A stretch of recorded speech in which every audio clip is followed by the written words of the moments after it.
Parents don't want to send their kids, out at the high school level. They say, oh, you should be focusing on your academics and not so much on extracurriculars. And I keep telling them that academics is the bare minimum of what you need. Academics is extremely important, but it's not sufficient.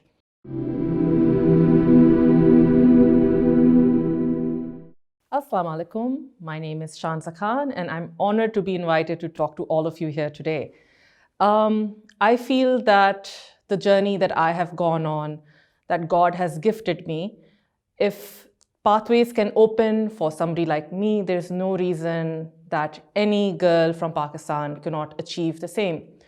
Had a humble education background, went to the convent of Jesus and Mary, did my senior Cambridge from there, and although I wanted to continue on to do my A-levels, my parents at that time told me there is no way that we would be sending a girl abroad at this stage. You can always go for your master's.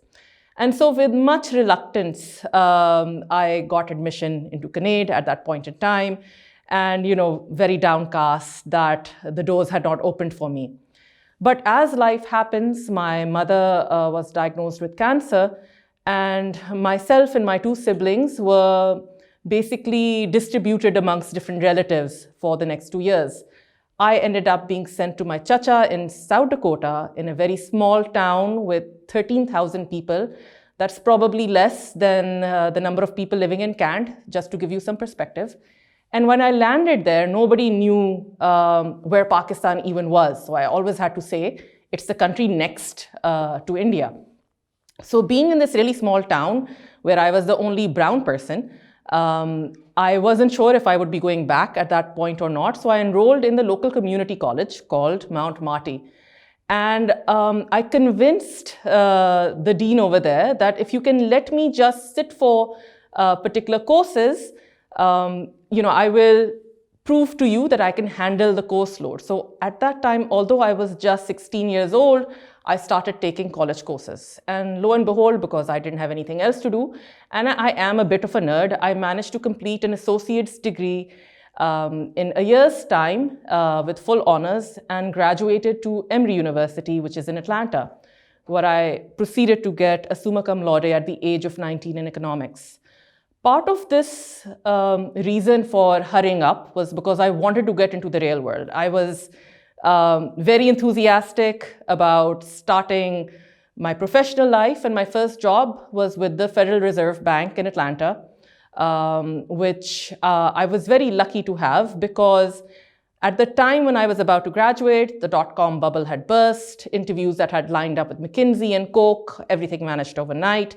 And so my degree held me in good stead, and I was able to secure a position at the Fed, which was a big learning experience.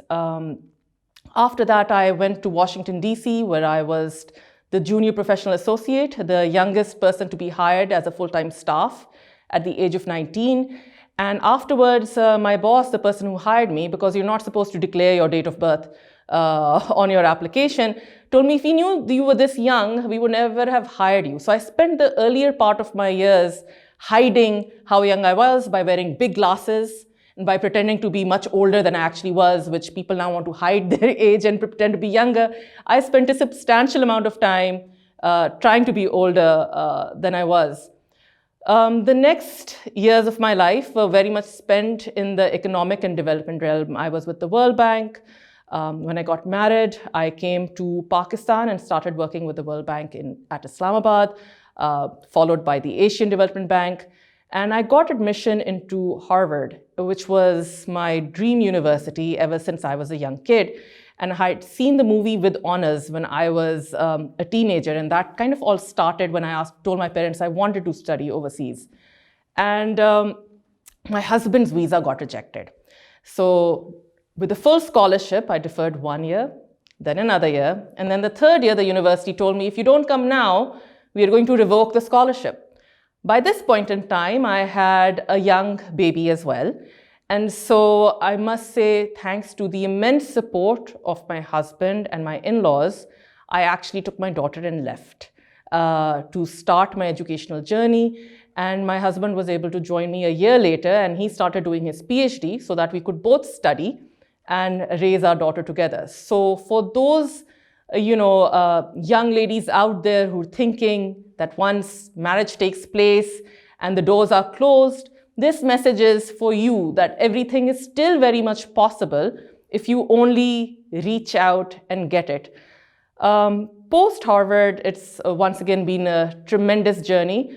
Have had a wonderful time consulting primarily once again for international development organizations, working in the areas of social protection, poverty reduction, and education.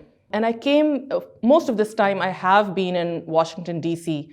When I moved back to Lahore 3 years ago, by this time, I've now have 3 children, mashallah. They were going to school here, and I was looking for internship and volunteer opportunities for them. And I went to their school counselors and asked, hey, what can they do? And they kind of looked at me funny. My daughter, my eldest was in 8th grade at that time. And they're like, come back in A-levels. Nobody does extracurriculars at this level. And I told them that having gone through the process myself, and my kids can only go on a full scholarship. Most Pakistani families, the vast majority of us, cannot afford a foreign education unless we have fully funded scholarships. That's the fact of the matter. And so in order to be competitive, you need to have these experiences. And the more I looked around in Lahore, I found a void. I had heard that there were many other education organizations, but people went to them, number one, just when it was time to apply to college, which I think is far too late, because then you work with what you have. You cannot turn the clock back and say, hey, I wish you had gone for this internship, or I wish you had taken this exam at this particular point in time. So Ion Ivy was born, which is my startup, around 2.5 years ago. And we have 3 divisions. We have the counseling division, which of course works with college applications, and we have a global mandate. We are not the agents of any university. This really bothers me, because if you're an agent, you're essentially being given a commission by the university कि आप बच्चा इधर भेज दें, and you get that money from the university. If you really want to look at it from the perspective of the student, what is best for the student? You cannot afford to be the agent of any particular university. So, we kind of very happy to do that. And our mandate is really not for a student to get admission. A lot of educational organizations, they're very happy to put out all these ads. Our student got here, our student got there. If you get admission at University of Toronto, but if you cannot afford to go there, it kind of defeats the point. So wearing my parental hat with this philosophy, we have our college applications, but most importantly, something groundbreaking that we're doing is our profile building division, which is working with class 9 to class 11-year-olds, getting them to have the practical on-ground experience of actually working in different firms according to their academic passion. So for instance, not everybody should be for volunteering, be rushing off to SOS or Shaukat Khanam. Yes, if you want to have a career in medicine, of course Shaukat Khanam makes sense. But if you want to have a career in economics, going to a Kuwait makes more sense. So kind of guiding students according to that and really making these MOUs with organizations to open up that space for high school students. Because currently, number one, parents don't want to send their kids out at the high school level. They say, oh, you should be focusing on your academics and not so much on extracurriculars. And I keep telling them that academics is the bare minimum of what you need. Academics is extremely important, but it's not sufficient. And then the third thing we have done is our work on the competition side. We have brought more than 10 organizations to Pakistan. And the reason for doing this is actually, it goes back to where I came from. As a student at convent, we had very limited extracurricular opportunities. That still kind of remains so. There are some schools which have much more access than others do. And so what we have done, we have broken that barrier. Now, whether your school is registered or not, any student, you're in a private school, you're in a public school, you're going to an NGO school, can, if whatever interest they have, whether it's public speaking, whether it's science, whether it's history, whether it's geography, they can go directly and sign up and participate. Our work has been recognized at the highest levels. We last year received the Governor's Award in Punjab for our work at ION Ivy. We also received the International School Awards in Dubai for being the best startup counseling firm in all of Asia. And I am extremely proud of what my entire team has achieved, because it's always a team effort. I am at this point really trying to encourage parents as well as students to kind of get out of their comfort zones, for there to be no shame in manual work. I quite openly talk about that, how when I went to college, I had absolutely no problem working at a fast food place over the summer, being behind the cashier, flipping burgers. So I really want to, students to kind of step away from their comfort zones and get on ground experience. As an intern, you are at the bottom of the barrel.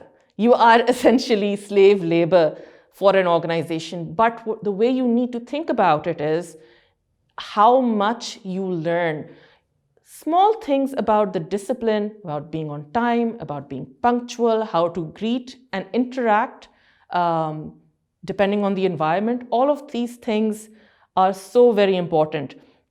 A lot of the competitions that we have brought to Pakistan, whether it is the mathematics caribou contest or whether it is the international academic competitions, it gives me great pride to see Pakistani students performing and competing at the highest levels on the global stage. This is what it is all about. So I'll probably, because these results just came out, really happy to announce that 4 Pakistani students made it all the way to the Asian Championships regionals in the category of science, geography, and general knowledge. So a motivation kind of for the students out there to work harder, and for all the girls who think that, at different points that life may not be going the way I want it to go. Allah opens doors in different ways. I think I really would like people not to get too desolate when things don't go out the way you plan. Allah always has a better plan for you. So as long as you constantly work hard, things will open up. But I think the lesson I want to leave with is, whenever you kind of fall, you have to pick yourself up and keep going. Perseverance is the most important trait, more than being, innately talented or innately intelligent, because I don't count myself as the latter. I think of myself as a hard worker rather than somebody who's born an intellectual or anything like that. So my message to all the girls especially out there is, please go ahead and give it your best shot. Thank you.